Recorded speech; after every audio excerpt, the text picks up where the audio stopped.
What's going on, guys? It is Bernardo, and today is all about releasing a Microsoft 365 email address. So let's get right into it. All right, so what do I mean about releasing a Microsoft 365 email address? So I actually logged into my Microsoft 365 Admin Center. The email address that I have highlighted in the red box, I want to release this email address so I could use it or as an alias. The problem is that this account is actually synced to Active Directory. Plus, if you delete it, it goes inside the recycling bin, but Microsoft keeps that account there for 30 days. You got to actually flush it out to actually release that email address to use it somewhere else. So how to do that?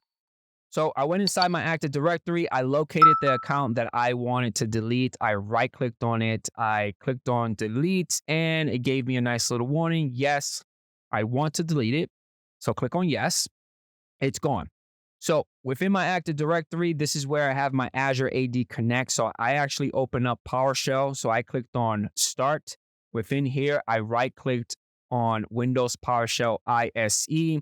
And I went to More, and I clicked on Run as an Administrator. It's going to start loading up. Once it loads up, the first command that I'm going to do is I'm going to import the module for AD Sync. I'm going to start the AD Sync cycle as a Delta. Once that's completed, I open up my Synchronization Service Manager, and I saw that it started doing its exports and the deltas and everything. I waited until everything was done. And there was one particular export that gave me the export status of that something was deleted, which is good. That's what we wanted. So I headed to my Microsoft 365 Admin Center. I refreshed the active users page, and BROCHO was gone. Great. Now, if I go inside deleted users, BROCHO's there. But like I said before, Microsoft actually keeps the account there for 30 days until it actually releases it.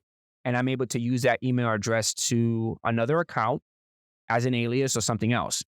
So how to flush this out, you actually got to do a little PowerShell. So back inside Windows PowerShell ISE, as an administrator, make sure that you're running it as a full admin. Now, the first command that we're going to do is we're going to install the module MS Online.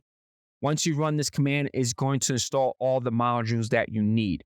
The second command that we're going to do is import the module MS Online. We need to import the modules into this session so we can use the commands. Now, the command that we are actually going to use to connect to the Microsoft Online would be the following. Once you run this command, you're going to get a dialog box. You're going to enter your email address and your password. Now, the email address should have access to the tenant to do modifications. Most likely, global admin access will give you God mode to do what you need to do.